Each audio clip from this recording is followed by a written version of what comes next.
வணக்கம். இந்த கிளாஸ்ல இருக்க தண்ணியை நான் இந்த கிளாஸ்ல ஊத்தணும்னு நினைக்கிறேன்னு வைங்களேன். இப்போ சிந்திரவே கூடாது, ஐயோ ஒரு சொட்டு கூட சிந்திரக்கூடாது, ப்ளீஸ் ப்ளீஸ் ப்ளீஸ்னு ஊத்துறேன். பார்த்தா தண்ணி ஃபுல்லா இப்படி போயிடுச்சு.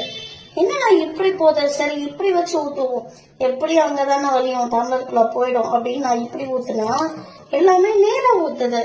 இப்ப என்ன பண்றது அப்படின்னு யோசிச்சுட்டு பார்த்தேன்.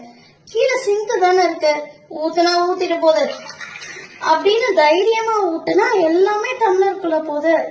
அப்புறம் தான் ஒண்ணு யோசிச்சேன். ஏன்னா நம்ம அதிகம் எந்த செயல் செய்யும் போதுமே பயப்படாம தைரியமா தெளிவா செய்யும் போது அந்த காரியம் நல்லபடியா நடக்குது. நம்ம பயந்தோம் தடுமாறணும் அப்படின்னா எல்லாமே இப்படித்தான் சொதப்பிடும்.